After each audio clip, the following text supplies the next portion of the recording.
I'm going to use somebody here to show you how much is the position. Maybe have a little look first. So sit down with your legs long. So let me describe this to you so you really know what's going on here. So I'm going to get her to leave the right leg out. Just watch first, and she's going to bend the left foot. Now, when she bends the left foot, she's going to keep it in line with the knee. Half of the foot before and half of it after. So very simply, all that's going to happen next is the left hand is going to go back to the ground and rest it on the floor, like this. So she's supported. The right hand is going to come up into the air. She's going to rotate a little bit towards the left and then place this right hand onto the ground next to the left foot. Now she makes it look easy, right? When you've got a slighter build and you're more flexible, these things are not really a lot of work. But some of you may have some trouble getting around. Right? So what you need to do is when you come up is to lean forward, go for the ground and then re-straighten. Okay? Then from there, getting your spine nice and tall, chest out to the front, and then rotating, looking over the left shoulder. So what happens here is you get this twist at this point. Can you feel that? Right. So I'm taking her left shoulder round more, and I'm pushing the right shoulder against this left knee. So it creates this type of twist. Two motions. One I'm pulling this way, and the other one this way, and you get a twist, and then she's going to hold. Right? And then after that, the second round that we do this, I'd get her to wrap round like this. She's not warm enough to do too much of that right now. So we'll go for the first step. When I get you to do a counter, you're going to come out, put this hand back on the floor, and this arm here, kind of pressed against the knee, and then looking around this way, and it's countering it. So it's doing the opposite and releasing the pressure from the back. Okay, brilliant. Yeah, break for a second. Okay, guys, so right leg out to the front. And keep the left knee bent. Remember, the left foot is half in front of the right knee and half behind it. It's not too close to you. Take the left hand, put it to the ground about 8 inches behind your hip. And now we're going to take the right hand up into the air. Now, I'll say something about this backhand. If it's too close to you, then you feel like your shoulder's being pushed up. Move it away to the point where your shoulder's sitting very naturally and is not too low or not too high.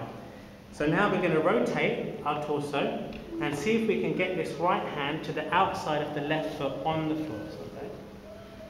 Okay? So as I said, some of you might need to reach over to bend into it more and then to get the hand back closer to the foot. Remember, it's going across the top of the knee, not in the inside. That would be too easy, wouldn't it?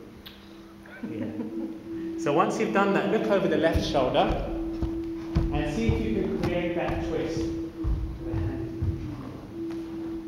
It's got to sit right on the foot, next to the foot. So I'm just trying to get the hand next to it. And then you twist all there. Okay, let's stay here for a little while now, guys. In that twist, you're trying to push as much as you can to create a rotation. You have to look over your left shoulder and at the same time really press against the knee, but don't push the knee out of its line. Wherever the knee is where it's going to stay.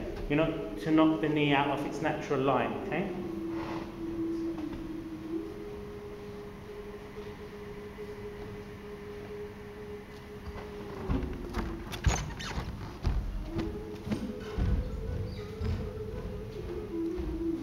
So depending on the strength of your torso, you can really push it quite a deep rotation. So can you feel it as you're doing it? Keep the rotation up. We're going to hold a little bit longer today so you can really get into the movement. What I will get you to do, a couple of you having difficulty, if you see where I am now, I'm going to get Katie to bring her elbow up like this. Right? You see this hand position? So the elbow is bent. So she's not worrying now about touching the ground, but she's keeping up and she's just focusing on the twist. So if you feel like doing that, you can just keep the elbow bent and just concentrate on the deep twist that you've got there. It's more advanced to touch the ground, but this is also equally effective on a simple kind of rotational twist. Keep a good jarring against the knee, guys.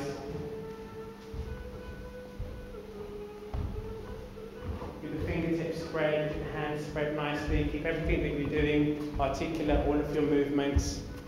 A couple more seconds only. Take a breath in where you are. And as you exhale, slowly unwind yourself. But when you come back to the center, keep your legs as they are. Then take the right hand behind you. Put the left arm just in front of the left knee, jar it there and turn the opposite way. And as you do that, you will feel a counter position, like you're releasing the pressure now. And twist, take both inward motions and outward to get the best effect so you're not carrying the tension. Okay, come back towards the center. Now change the legs which are in the front. Let's see if you can do that right now. So you get your left leg out, right foot is sitting halfway up the leg. And we're going to get the right hand behind us to settle 18 inches behind the hip. Left arm up into the air. Turn your torso, duck in a little bit if you need to. Reach for the ground if you can, or just do the half salute. And then turn the head over to the right hand side. Try to get the movement from the rib cage, whatever you do. And remember, this is not a photograph opportunity. Do some work when you get there, do something while you're in there. So create pressure, do some breathing, okay?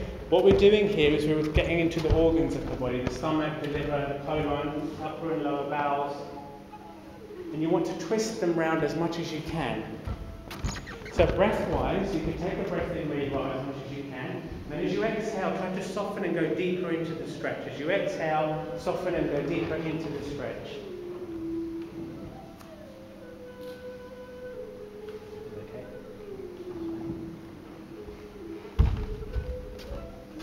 Keep the head up and chest out, guys.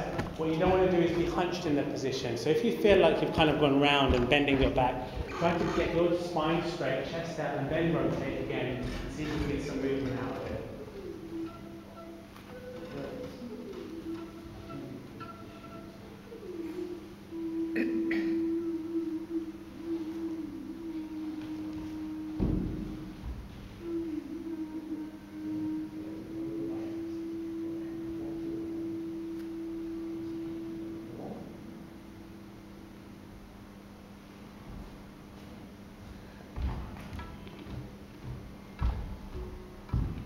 Okay, real slow, start to unwind it and go the opposite direction. As I said today, we're just going to focus on taking things carefully and slowly, get back into your movement. Remember what the counter stretch is. So left hand comes down, right hand going across the side of the knee, inside of the knee, and creating some pressure there, looking behind the opposite way.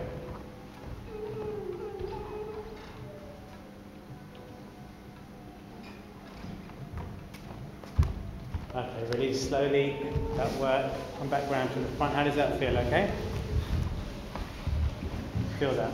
Okay, so what we're going to do is leave the legs out to the front and just allow a few more of the hamstring work. So we're going to take the elbows up and just allow the bouncing here. You can increase the speed a little bit if you want, or whatever capacity you want to work with.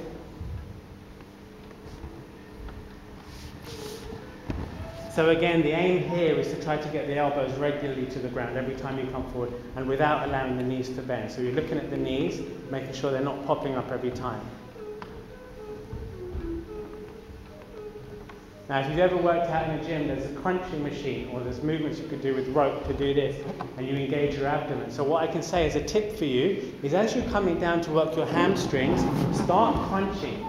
Start feeling the body is crunching forward, using the abdominal area, and you'll find you get a little bit more out of your movement. And it will also help your hamstrings. So think of it now a little bit like that.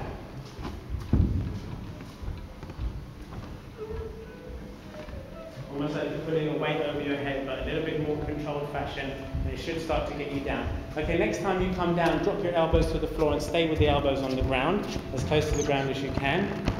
And then lay the forearms also to the floor. If you're down that far, one or two of you will be down, so the elbows will be down and the forearms will be down, and the eyes are looking towards the front. You can clutch onto the calves and use your biceps to draw yourself in.